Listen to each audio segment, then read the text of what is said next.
At 73 years old, Mick Mars shocked fans when he went public with serious accusations against Mötley Crüe. He claimed that he was being cut out of his share of profits and that internal decisions were being made to remove his control over the band's brand. What seemed like a single statement quickly grew into a much larger and more complicated story. To understand it better, we need to look closely at Mick Mars' life and his relationship with the band. Mick Mars, born Robert Allen Deal in 1951 in Terre Haute, Indiana, grew up in a family that struggled financially. From a young age, he was drawn to music and began pursuing it as a teenager. Before he ever became famous, Mars spent nearly 20 years playing in small, unknown California bands. Many of these attempts failed, and he often found himself switching groups. These years of rejection shaped his tough personality and helped him develop the gritty style that later became his signature when he co-founded Motley Crue in 1981. From the very beginning, Mick Mars was essential in creating the sound of Mötley Crüe. While the other members became known for their wild appearances and hard-partying lifestyles, Mars kept his focus on the music itself. He paid close attention to guitar techniques and sound quality. In fact, it was Mars who suggested the name Mötley Crüe, after a bandmate described them as a motley-looking crew. That simple idea gave the band a powerful identity and reflected his ability to see beyond just performance and image. Mars also stood apart from the rest of the band because of his work ethic. While other members often chased trends in heavy metal, Mars stayed rooted in traditional blues-inspired rock. His heavy, deep riffs became the backbone of some of Mötley Crüe's biggest hits, including Kickstart My Heart, Girls, Girls, Girls, and Dr. Feelgood. People who worked with him in the studio often recalled that he was the first to arrive and the last to leave. He was known for carrying around a notebook filled with technical notes about every solo and guitar part, showing his absolute dedication to the music. This dedication is even more remarkable when you consider the health challenges he faced. At just 17 years old, Mars was diagnosed with ankylosing spondylitis, a rare and painful bone disease that causes the vertebrae in the spine to fuse together. It severely limited his mobility and caused him constant pain. In 2004, he underwent major spinal surgery and had metal rods implanted just to help him stand upright. Despite this, Mars refused to let the disease stop him from performing. For more than 4 decades, he contributed to every studio album, tour, and important event in the band's history. Industry professionals often pointed out that most of Mötley Crüe's guitar tracks were recorded entirely by Mars himself without needing substitutes or tricks. Engineers at Elektra Records, the label that released many of the band's albums, even said that Mars was the only member who carried his guitar everywhere, whether he was backstage, at press conferences, or in the studio. Unlike his bandmates, he was not known for being caught up in scandals involving drugs, violence, or the law. Instead, he remained private, quiet, and focused on his music, making him the steady anchor of the group. Fans and music forums like Blabbermouth and Metal Sludge have repeatedly voted him the most respected member of Mötley Crüe. Many admire him for his consistency, loyalty to his craft, and refusal to get lost in commercial trends. His achievements as a guitarist, combined with his resilience against both personal struggles and industry chaos, have secured his place as one of the most important figures in rock history. Mötley Crüe has sold over 100 million records worldwide, gone on dozens of global tours, and earned recognition from major institutions like the Rock and Roll Hall of Fame, even though they have not yet been officially inducted. But behind all of the fame and success, Mick Mars endured years of constant physical pain and emotional isolation, something the public is only now beginning to fully understand. On October 26, 2022, Mick Mars officially announced that he would no longer tour with Mötley Crüe.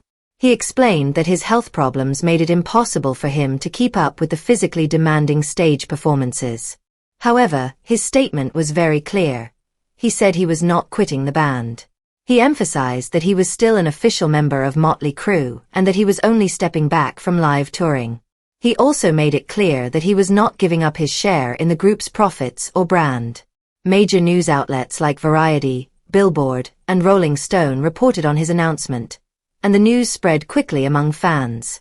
Soon after, Motley Crue released their own press statement saying that another guitarist would take Mick's place for the rest of the stadium tour with Def Leppard. They revealed that John 5, who had previously played with Marilyn Manson and Rob Zombie, would become the new guitarist. This announcement immediately raised eyebrows. The band's statement made no mention of Mars continuing as an official member or how profits and royalties would be handled now that he was off the road. Instead, the language in the press release made it sound as if Mars had simply completed his mission with the band, leaving fans confused and suspicious. Things became even more tense in the weeks that followed. Promotional posters, social media updates, and other official materials for the tour completely removed Mick Mars' image, replacing him with John 5. For many fans, this felt like a quiet erasure of someone who had been the backbone of the band for more than 40 years.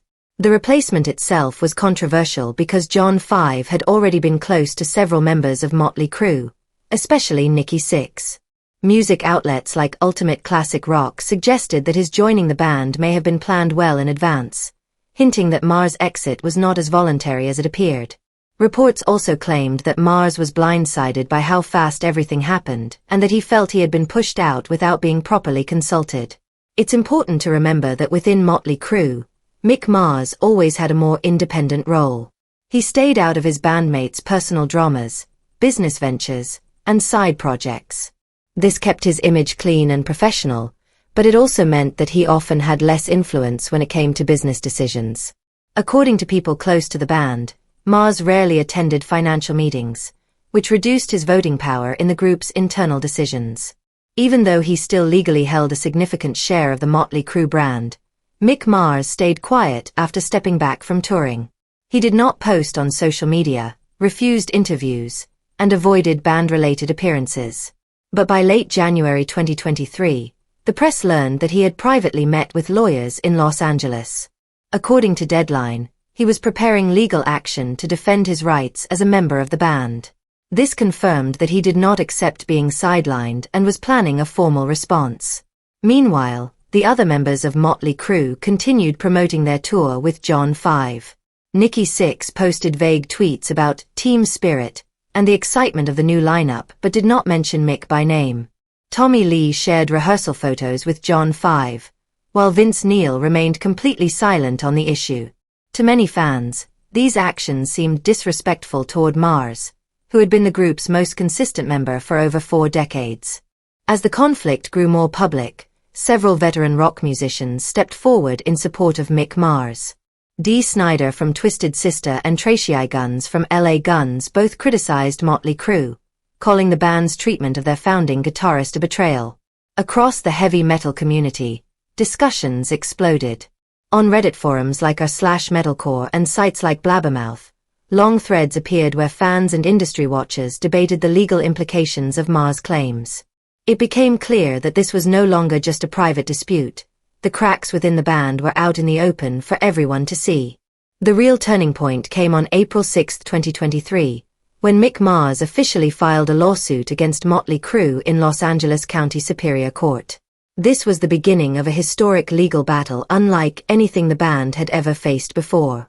According to Variety, Mars accused the other members of secretly working together to push him out of the band while also slashing his profit share. He argued that this was not only unfair but also illegal because it violated his rights as a co-founder and part owner of the group. At the center of the lawsuit was the issue of ownership. Mars insisted that he still legally owned a 25% stake in Mötley Crüe. However, he claimed the other members had reduced his share to only 5% without his agreement. His lawyer argued that this change was carried out behind closed doors by the band's attorneys and their financial officer, without Mars ever signing any document to give up his rights or ownership. The lawsuit also revealed some shocking behind-the-scenes details that fans had never known.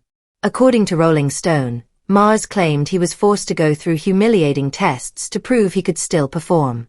He described this as degrading, especially given that he was an original member of the band and had performed with them for over 40 years. He noted that none of the other members, Nikki Sixx, Tommy Lee, or Vince Neil, had ever been asked to do anything similar. Mars' lawsuit also accused the band of relying heavily on technology to cover up their live performances. He claimed Vince Neil often lip-synced during shows, while Tommy Lee used pre-recorded drum loops to stay on time. Mars insisted that he was the only one playing fully live, which ironically made him look out of sync next to his bandmates who were using digital assistants. Once the lawsuit documents were made public, Mötley Crüe quickly fired back. The band's lawyer issued a statement denying everything, claiming that Mick Mars' health and memory had declined so badly that he could no longer play correctly. They argued that replacing him was necessary to keep the band's performances strong. Nikki Sixx also posted on Twitter, accusing Mars of disrupting rehearsals and insisting that the decision to bring in John 5 was the only way to move forward. But not everyone believed the band's defense. Many fans and industry insiders argued that Mars was being scapegoated, while the rest of the group was increasingly focused on money and business deals. Veteran rock journalist Eddie Trunk publicly supported Mars, saying that his guitar style was the most unique part of Mötley Crüe's sound and that the band would never be the same without him. Loudwire also published an article pointing out that Mars' claims matched a broader trend in the music industry, where founding members of famous bands are sometimes pushed aside so that others can maximize financial control. Beyond money and live shows, Mars' lawsuit also focused on one of the most important issues of all: ownership of the Mötley Crüe brand itself. He argued that he was still a co-owner of the band's name and that this gave him the right to vote on major business decisions. He claimed that the band's decision to continue operating without his approval violated the long-standing partnership that had been in place since the group was formed. Mick Mars' legal team announced that they were even thinking about filing a request to stop the band from using the name Mötley Crüe unless both sides reached a fair and official agreement. This showed just how serious the situation had become. The lawsuit was no longer just about personal disagreements. It was now affecting the band's business reputation as well. Industry insiders revealed that some of the brands and companies that had sponsored past tours contacted the band's management to ask for explanations. They wanted to know what was really happening before deciding whether to support future shows. Even major international event organizers, including Live Nation, were said to be keeping a close eye on the case. Since they were responsible for booking large tours, they needed to know whether the legal fight could interfere with future concerts or cause cancellations. By the middle of 2024, the court case still had not reached a final decision. However, even without a verdict, the damage had already been done. The legal dispute had left a permanent mark on the band's public image. Many fans now looked at Mötley Crüe differently, and the group's reputation for loyalty and brotherhood had been shaken. For Mick Mars, this was never just a fight about money or business. It became a deeply personal struggle. After more than 40 years of building the band's sound and style, he now had to fight to protect his honor, his artistic legacy, and his identity as a founding member of one of America's most famous hard rock groups. While Mötley Crüe continued touring with their new guitarist and avoided publicly addressing the lawsuit, Mick Mars took a different path.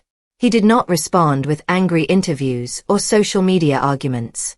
Instead, he focused on creating something entirely new. For the first time in his life, he started a music project under his own name. It marked the beginning of a completely new chapter in his career. In February 2024, while the lawsuit was still active, Mick Mars released his debut solo album called The Other Side of Mars. This was the first full album he had ever created outside of Mötley Crüe. It contained 10 original songs and featured a style that blended heavy hard rock with touches of grunge, industrial rock, and alternative metal. It was a clear and deliberate change from the sound that fans were used to hearing from his former band. This new music showed a darker, heavier, and more experimental side of Mick Mars that had been hidden for decades. The work on The Other Side of Mars actually began back in mid-2022. At that time, Mars decided to fully dedicate himself to recording and songwriting. He spent long hours in a studio in Nashville, Tennessee, focusing entirely on his solo project. To make sure the album reached the highest level of quality, he worked with Michael Wagoner, a world-famous producer who had previously collaborated with legendary artists like Metallica, Ozzy Osbourne, and Skid Row. This partnership helped Mick Mars shape the album into a polished and professional production that could stand alongside the best in the industry. He kept the entire process very private. There were no public announcements or big promotions in the beginning. Only in late 2023 did he start to post behind-the-scenes photos and updates on social media, giving fans a small preview of what was coming. The musicians who worked with him on the album were all experienced professionals. Paul Taylor, known for playing keyboards with Winger and Alice Cooper, contributed his talent. Jacob Bunton handled the lead vocals and brought emotional intensity to the songs. The bass player, known by the nickname Cornbread, added deep, powerful bass lines. On drums, Ray Luzier, famous for performing with the band Korn, gave the songs an energetic and aggressive rhythm. With a team like this, it was clear that the album was not just a side project or a personal hobby. It was a serious and well-planned release that aimed to redefine Mick Mars as a solo artist and prove that his musical creativity was still strong even outside of Mötley Crüe. The very first track, called Loyal to the Lie, grabbed attention immediately. It opened with heavy guitar riffs, loud pounding drums, and a raw, intense sound. The song expressed anger and frustration, possibly reflecting the emotions Mars had been holding inside during the long conflict with his former band. This solo album became more than just music. It became a statement. It showed that even after 4 decades of fame, challenges, and controversy, Mick Mars was still ready to evolve, take risks, and tell his own story in his own way.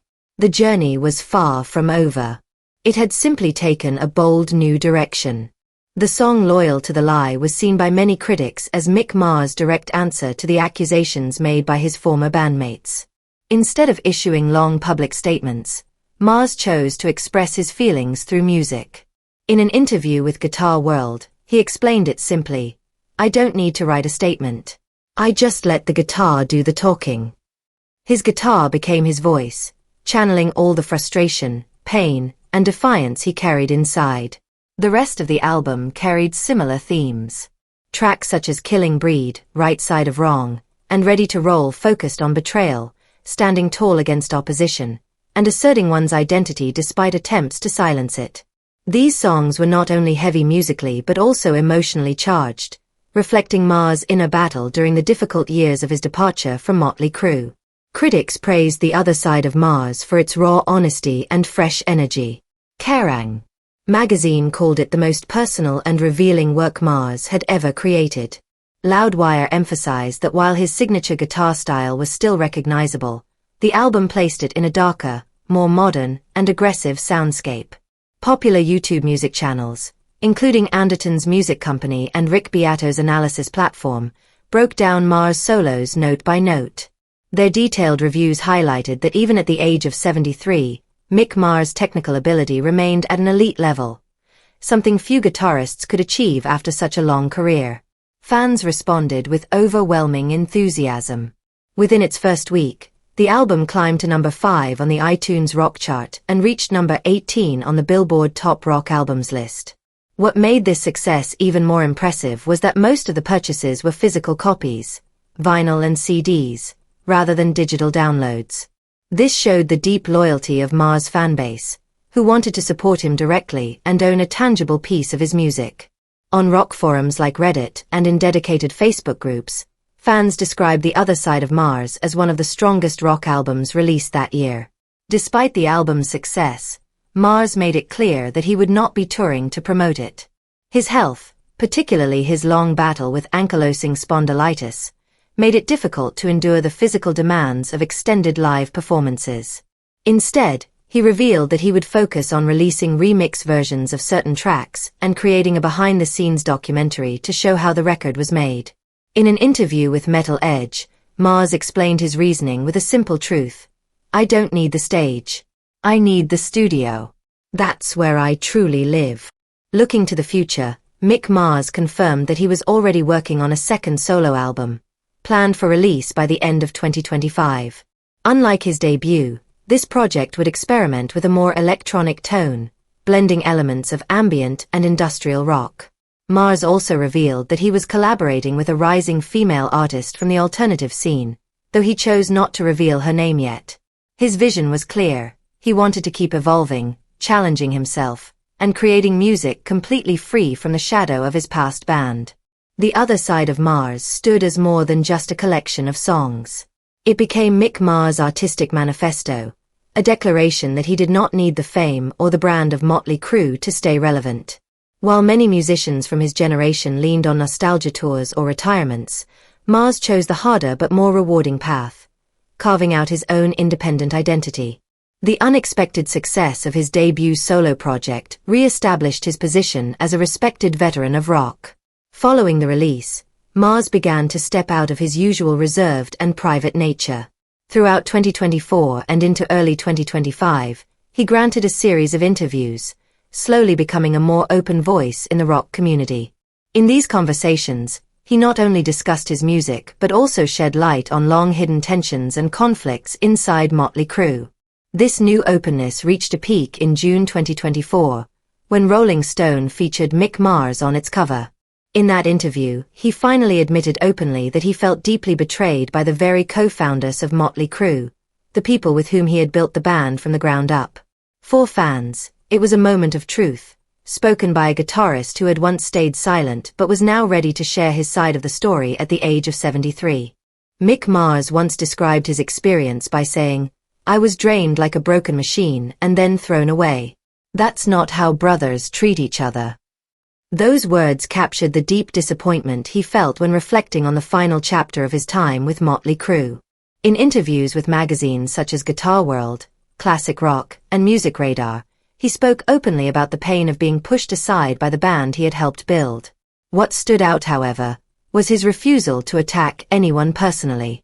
There was no bitterness in his tone, only honesty and a quiet sadness about how things ended.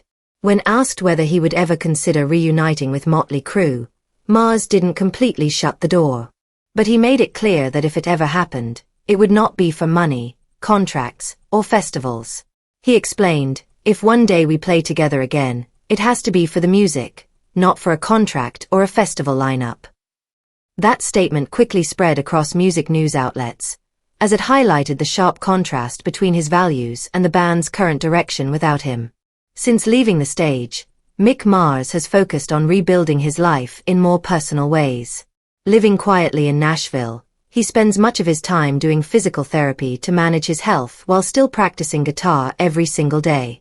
Although he no longer tours, the guitar remains his strongest form of therapy and expression. He continues to write and record new music, treating creativity not as a career requirement but as a lifeline. Today, Mick Mars is seen as an independent artist rather than just a former band member. He rarely makes public appearances, yet his influence is everywhere. Younger bands performing at major rock festivals such as Hellfest in France and Aftershock in the US often mention Mars as one of their biggest inspirations, both for his guitar style and his approach to music production. On YouTube channels, rock podcasts, and fan forums, people continue to analyze his solos, his albums, and the way he has managed to stay true to his sound for decades without chasing trends.